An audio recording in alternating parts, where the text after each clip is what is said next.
Olá, tudo bom? Como vocês estão? Me chamo Jonathan Selmo Simonassi, sou graduando em Perícia Criminal, terceiro período, e hoje gostaria de falar com vocês a respeito de uma lei que foi criada em 2013, que é a Lei 12.846, de 1º de agosto de 2013. Ela dispõe sobre a responsabilização administrativa e civil de pessoas jurídicas, CNPJ, pela prática de atos ilícitos, contra a administração pública, seja ela nacional ou estrangeira, e ela também dá outras providências. Primeiro vamos falar, a lei anticorrupção, ela também pode ser chamada de compliance. Compliance, do inglês, verbo to comply, seria algo como estar em conformidade. A lei anticorrupção, ela vem justamente para responsabilizar a pessoa jurídica pelos atos lesivos contra a administração pública. Então, assim, ela se aplica às pessoas jurídicas personificadas ou não. O que significa? Se há uma sociedade, se há uma empresa, mesmo que ela não esteja registrada em cartório, mas é notável que há uma sociedade, há uma pessoa jurídica, há um CNPJ ali, mesmo que não esteja registrado, essa pessoa também será responsabilizada, tá?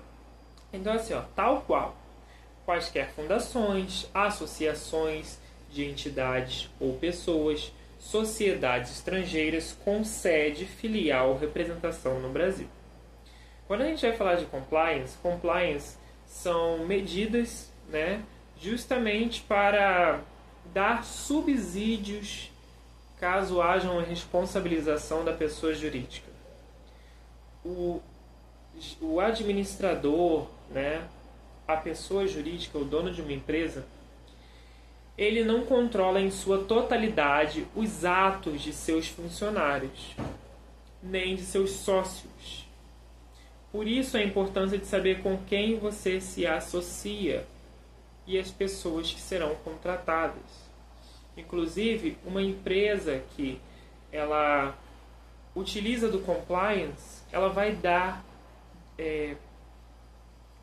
uma preferência a outra empresa que também tenha compliance em seus programas, como, por exemplo, o programa de integridade. O programa de integridade é um grupo, funcionários que estarão subordinados diretamente à alta administração, da empresa. Então, isso é uma maneira de poder resguardar esses funcionários, pois eles não vão estar sofrendo assim ameaças ou qualquer tipo de conduta negativa por parte de outros funcionários. Então, como se tem a noção de que aquele funcionário envolvido na compliance, na regularização, na idoneidade, na proteção com a imagem desta empresa, se eu tenho um funcionário corrupto, esse funcionário corrupto ele vai fazer de tudo para prejudicar este meu funcionário envolvido no programa de integridade ou compliance, como preferir. Então, por isso que eles têm que estar subordinados diretamente à alta gestão, à alta administração, para ter esse respaldo. A responsabilização do empregador não exclui a responsabilidade individual do empregado em ato ilícito. O que significa? Se o funcionário comete o ato ilícito, o CNPJ será responsabilizado. O empresário, a empresa, será responsabilizada. Porém, isso não exclui a responsabilidade por meio daquele funcionário. Então, ele também pode ser, e com certeza será, penalizado. Tá? Como eu estou vendo aqui, auditorias internas, programas de integridade, equipes de compliance, o whistleblower, mais conhecido como assoprador de apito, ou, se preferir, delator, é um canal de denúncia a qual os funcionários poderão, de forma anônima, assim, estar denunciando as irregularidades que forem notadas naquela empresa. Então, nós pegamos a responsabilidade e levamos para o funcionário de modo em que ele é responsável por si próprio e responsável pela conduta dos outros também. Então, se ele vê alguém cometendo uma conduta ilícita, ele irá repreender este outro funcionário, ou eles irão prezar pela sua disciplina, né, pela disciplina consciente. Então, são ferramentas que são úteis, como por exemplo, um acordo de leniência. O que seria um acordo de leniência? Acordo de leniência é uma proposta que a pessoa jurídica faz, né, uma ferramenta jurídica. Essa pessoa vai fazer essa proposta. Ela vai ter um prazo máximo de 180 dias e tem alguns requisitos que devem ser utilizados para a proposta do acordo de leniência. O CNPJ deve ser o primeiro a manifestar a vontade de propor o acordo. A proposta pode ser oral ou escrita. Terá que cessar a sua participação no ato ilícito. Terá que proporcionar material comprobatório. Então, essa empresa, esse CNPJ, está sendo investigado por um ato ilícito, por um fato típico, um crime. Esta pessoa jurídica que vai propor, né, o acordo de leniência, ela vai pegar toda aquela comprovação daquele ato ilícito e ela vai entregar. Então, inclusive, se o acordo de leniência não for celebrado, esse material deve ser devolvido. Tá? Esse material é de cunho sigiloso. Então, também para a proposta de leniência, né, o acordo de leniência, o CNPJ não pode disponibilizar um material que já foi descoberto pela investigação. Então, se a investigação já tem noção de determinado fato típico e esse CNPJ ele vem a entregar informações que já foram descobertas, o acordo de leniência pode ser que seja negado. Tá? Então, tem que admitir sua participação no fato, na infração, né, no crime, cessar os atos, proporcionar material comprobatório,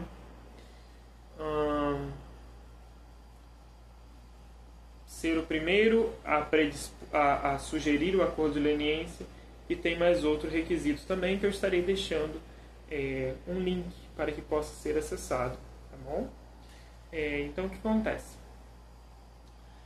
Proposto o acordo de leniência e aceito, celebrado, as penas serão diminuídas, tá? Isso não é garantia, isso vai depender do caso. Pode ser tanto diminuído as sanções quanto isentas, tá bom? Punições administrativas. Essa lei ela fala da responsabilização civil e administrativa. Então nós temos punições civis e administrativas. Temos também na esfera criminal.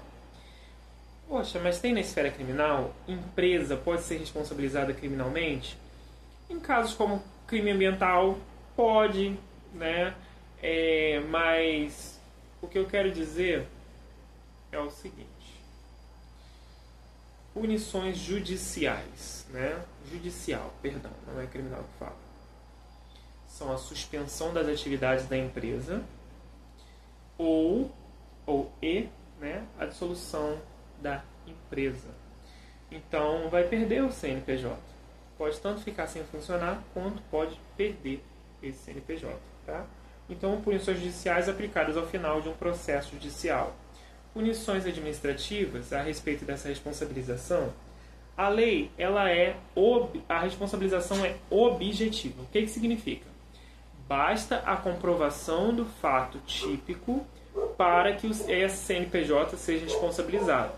Então, quando nós temos lá no âmbito civil, né, a responsabilização subjetiva, doloso, quando teve a intenção de causar o dolo, né, quando culposo, quando não teve a intenção, né, de causar esse prejuízo, e tem o dolo eventual também, né, que é quando a pessoa sabia que poderia acontecer aquele ato, aquele prejuízo, mas mesmo assim ela assumiu o risco, mas não era sua intenção naquele momento.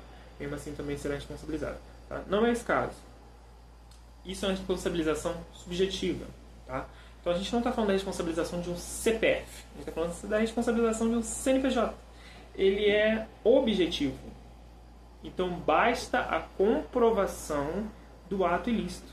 Ah, mas a empresa não teve a intenção de causar o prejuízo, será responsabilizado. Teve a intenção, será responsabilizado também.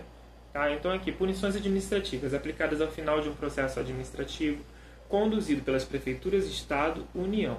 Pagamento de multa, reparação integral do dano causado, publicação extraordinária da decisão condenatória.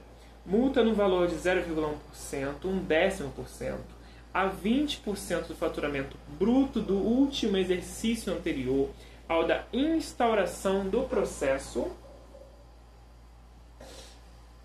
administrativo, excluídos os tributos, a qual nunca será inferior à vantagem auferida, quando possível sua estimação. E, deixa eu ver aqui. Publicação provavelmente extraordinária. Vamos lá. Publicação, em jornal de grande circulação. Então esse CNPJ ele virá público, expor que houve essa situação em sua empresa. O que acontece? Quando nós temos um programa de integridade, uma equipe de compliance, o CNPJ em si ele não controla na totalidade a atividade de seus funcionários. Mas ele pode ter até uma visão mais positiva, por parte de terceiros, olharem essa empresa de uma maneira mais benéfica, no modo de que ele identificou uma conduta ilícita, desligou aquele funcionário foi punido, respondeu, e ele remediou essa situação. Então a empresa fica até com uma visão mais positiva, porque ela veio a público e demonstrou sua idoneidade. É de responsabilidade objetiva, como eu tinha dito, dos atos lesivos à administração pública nacional e estrangeira. Constituem atos lesivos à administração pública nacional e estrangeira prometer, oferecer, dar vantagem indevida a agente público ou a terceira pessoa a ele relacionada. Agora eu vou entrar em dois conceitos, que é corrupção ativa e corrupção passiva. Corrupção ativa é quando um terceiro, uma outra pessoa, ela vai até um agente público e ela oferece suborno, vantagem, qualquer tipo de conduta ilícita semelhante, para obter alguma vantagem. E corrupção passiva é quando esse agente público aceita e é conivente com esse crime. Então, não necessariamente havendo a corrupção ativa, haverá a corrupção passiva. A partir do momento que o agente público ele se recusa a receber essa vantagem, ele não vai estar cometendo um crime, mas sim a pessoa que ofereceu. Financiar, custear, patrocinar ou de qualquer modo subvencionar a prática de atos ilícitos previstos nessa lei. A gente também é importante a gente falar do crime de peculato. Peculato é quando uma pessoa em razão de sua função, de seu cargo, ela pega bens públicos da União e ela adquire para si ou para terceiro. Então ela se apropria daquilo. Esse é o crime de peculato. Utilizar de pessoa física ou jurídica para ocultar ou dissimular seus reais interesses ou identidades beneficiários dos atos praticados. No tocante a licitações e contratos, frustrar, fraudar mediante ajuste, combinação ou qualquer outro expediente, o caráter competitivo de procedimento licitatório público. Então eu pego um que estava aqui e coloco na frente do outro. Errado. Impedir, perturbar ou fraudar a realização de qualquer ato de procedimento licitatório público. Afastar ou procurar afastar licitante por meio de fraude ou oferecimento de vantagem de qualquer tipo. Fraudar licitação pública ou contrato dela decorrente. Criar de modo fraudulento ou irregular pessoa jurídica para participar de licitação pública ou celebrar contrato administrativo. Obter vantagem ou benefício indevido de modo fraudulento de modificações ou prorrogações de contratos celebrados com a administração pública sem autorização em lei. No ato convocatório da licitação pública ou nos respectivos instrumentos contratuais, ou manipular ou fraudar o equilíbrio econômico-financeiro dos contratos celebrados com a administração pública. Dificultar a atividade de investigação ou fiscalização de órgãos, entidades ou agentes públicos, ou intervir em sua atuação, inclusive no âmbito das agências reguladoras e dos órgãos de fiscalização do sistema financeiro nacional. Considera-se administração pública estrangeira os órgãos e entidades estatais ou representações diplomáticas de país estrangeiro, de qualquer nível ou esfera do governo, bem como as pessoas jurídicas controladas, direta ou indiretamente, pelo poder público de país estrangeiro. Empresa do Brasil com sede no exterior, está sujeito também. Empresa do exterior com sede no Brasil, está sujeito também. É interessante falar também que o programa de compliance, programa, tá? Não a lei é obrigatória. O programa de compliance não é obrigatório no Brasil até o momento, mas confere vantagens interessantes e importantes ao CNPJ que utiliza esse programa de compliance. Inclusive, um profissional com graduação tecnóloga em investigação criminal, investigação forense e perícia criminal, ele, por cursar esta matéria, está habilitado a atuar em programas de compliance. Também tem isso. Terceiros podem ser contratados para fazer a fiscalização e todo esse processo de uma empresa. Tá? Para os efeitos dessa lei, é o que eu já tinha falado, né? Equiparam-se a administração pública estrangeira às organizações públicas internacionais. Considere-se agente público estrangeiro, para fins dessa lei, quem ainda transitoriamente ou sem remuneração exerça cargo, emprego ou função pública em órgãos ou entidades estatais em representações diplomáticas de país estrangeiro, assim como em pessoas jurídicas controladas direta ou indiretamente pelo poder público de país estrangeiro em organizações públicas internacionais. Da responsabilização administrativa. Na esfera administrativa serão aplicadas pessoas jurídicas consideradas responsáveis pelos atos lesivos previstos nessa lei seguintes sanções. Preste atenção. Multa no valor de 0,1% a 20%, como eu tinha falado. Excluídos tributos, ok. E 2. Publicação extraordinária em decisão condenatória. Inciso 1. As sanções serão aplicadas fundamentalmente, isolada ou cumulativamente. Então a pessoa pode responder no civil, no administrativo ou em ambos. Tá? A aplicação das sanções será precedida, neste artigo, será precedida da manifestação jurídica elaborada pela advocacia pública ou pelo órgão de assistência jurídica ou equivalente do ente público. Inciso 3º. A aplicação das sanções previstas nesse artigo não exclui em qualquer hipótese a obrigação da reparação integral do dano causado. Então, apesar da pessoa ser responsabilizada, ela também terá que reparar o que ela tomou, que ela se apropriou, tá? Então, assim, como a gente está falando aqui do inciso 1º, né? Caso não seja possível utilizar o critério do valor de faturamento bruto da pessoa jurídica, então se você não tem como mensurar, a multa será de R$ 6.000 a 60 milhões de reais. Tá? A publicação extraordinária da decisão condenatória ocorrerá na forma de extrato de sentença e expensas da pessoa jurídica em meios de comunicação de grande circulação na área da prática da infração e de atuação, pessoa jurídica ou em sua falta em publicação de circulação nacional, bem como por meio de afixação digital no prazo de 30 dias com o próprio no próprio estabelecimento ou no local de exercício da atividade, de modo que esteja disponível ao público no sítio eletrônico da rede mundial de computadores. Tá? Então, essa pessoa, ela terá, a pessoa jurídica, né?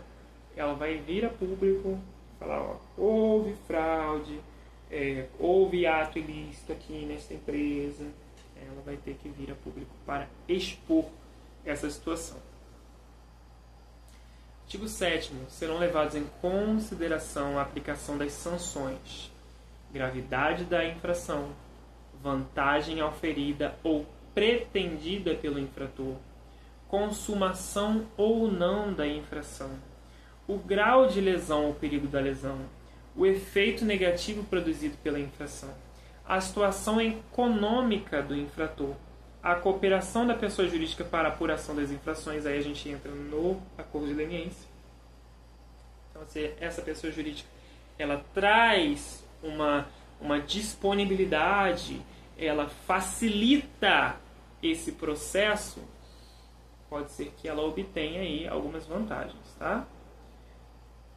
A existência de mecanismos e procedimentos internos de integridade. Então, a gente entra no programa de integridade, a equipe de compliance, auditoria e incentiva a denúncia de irregularidades. Então, a gente tem auditoria interna, pode ser auditoria externa também. Né? Se for externa, é melhor, pois é um terceiro que está fiscalizando, né, aquela empresa. Incentiva denúncias de irregularidades, um canal, né, de whistleblowing, né, a qual permita que os funcionários denunciem os atos ilícitos sem que tenham seu nome revelado, para que possam assim ter uma segurança, né, tanto física quanto psicológica, como preferir, para que não sofram perseguição. Aplicação efetiva de códigos de éticas, né, e conduta no âmbito da pessoa jurídica. O valor dos contratos mantidos pela pessoa jurídica com o órgão ou entidade pública lesados. E, parágrafo único, os parâmetros da avaliação de mecanismos e procedimentos previstos no inciso 8º do caput serão estabelecidos no regulamento do Poder Executivo Federal. Da responsabilização judicial. Na esfera administrativa, a responsabilização da pessoa jurídica não afasta a possibilidade de sua responsabilização na esfera judicial. Em razão das práticas de atos previstos no artigo 5º dessa lei, a União, os Estados, o Distrito Federal e os municípios, por meio de respectivas advocacias públicas ou órgãos de representação judicial ou equivalentes, e o Ministério Público poderão ajuizar ação com vistas à aplicação das seguintes sanções às pessoas jurídicas infratoras: perdimento dos bens de direito ou valores que representem vantagem ou proveito direta e indiretamente obtidos da infração, ressalvado o direito do lesado ou terceiro de boa-fé. Suspensão ou interdição parcial de suas atividades, dissolução compulsória da pessoa jurídica, proibição de receber incentivos, subsídios, subvenções, doações ou empréstimos de órgãos ou entidades públicas e de instituições financeiras públicas ou controladas pelo poder público pelo prazo de 1 e máximo de 5 anos. A dissolução compulsória da pessoa jurídica será determinada quando comprovado ter sido a personalidade jurídica utilizada de ilícitos ou a identidade dos beneficiários dos atos praticados. As sanções poderão ser aplicadas de forma isolada ou cumulativa. O Ministério Público ou a Advocacia Pública ou órgão de representação judicial ou equivalente do ente público poderá requerer a indisponibilidade de bens, direitos ou valores necessários à garantia do pagamento da multa ou da reparação integral do dano causado, conforme previsto no artigo 7º, ressalvado o direito terceiro de boa-fé. Nas ações ajuizadas pelo Ministério Público, poderão ser aplicadas as sanções previstas no artigo 6º, sem prejuízo daquelas previstas no capítulo, desde contratada a omissão das autoridades competentes para promover a responsabilização administrativa. Parágrafo único. A proposta do acordo de leniência poderá ser feita mesmo após eventual ajuizamento de ações cabíveis, incluído pela medida provisória 703 de 2015. Vigência encerrada. Nas ações de responsabilização judicial será adotado o rito previsto na Lei 7.347, 24 de julho de 1985. Deixa eu conferir.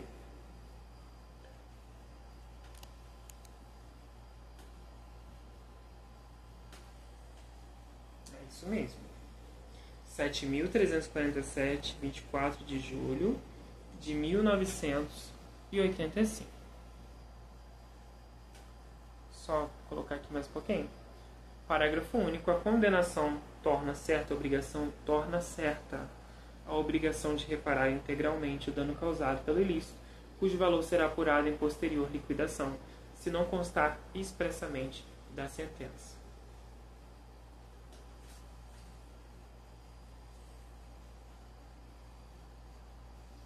Então, gente, muito obrigado pela atenção. Espero que tenham conseguido entender. Eu vou estar deixando aqui alguns links que levarão sobre os requisitos para a celebração de um acordo de leniência, os benefícios de um programa de integridade e a importância de ter um programa de compliance. O ideal é o seguinte: um CNPJ que queira não estar sendo responsabilizado por meio desta lei, ele deverá utilizar de todos os meios possíveis para fiscalizar, comprovar a idoneidade de sua empresa, de seu CNPJ, por meio de programas de integridade, por meio de programas de compliance, por meio da implementação de canais de denúncia. Então, tudo isso fará com que ele tenha a possibilidade de que, caso haja uma infração, um ato ilícito contra a administração pública, esse CNPJ possa ter capacidade de se defender, porque, querendo ou não, ele foi lesado, por meio de algum de seus funcionários. Pode vir a corrupção pode estar em qualquer lugar, Então, ele tendo esse CNPJ, tendo essa capacidade, de propor esse acordo de leniência, esse material, ele consegue diminuir as suas sanções ou até mesmo estar isento. Então, se você é um CNPJ, se você tem um amigo que tem CNPJ, eu peço que mande esse vídeo para ele, porque ao estudar, notei que desde a promulgação, da instauração desta lei até o momento, muitas empresas não estão levando isso em consideração. Então, assim, vou deixar esse material disponível, tá bom, para vocês. Se quiserem pesquisar mais no Google acadêmico, Google Scholar, vão achar artigos referentes ao que falei. E é isso. Muito obrigado pela sua atenção, muito obrigado pela paciência e tenham um ótimo dia, como preferir. Tchau, tchau. É sempre um prazer ter você aqui comigo.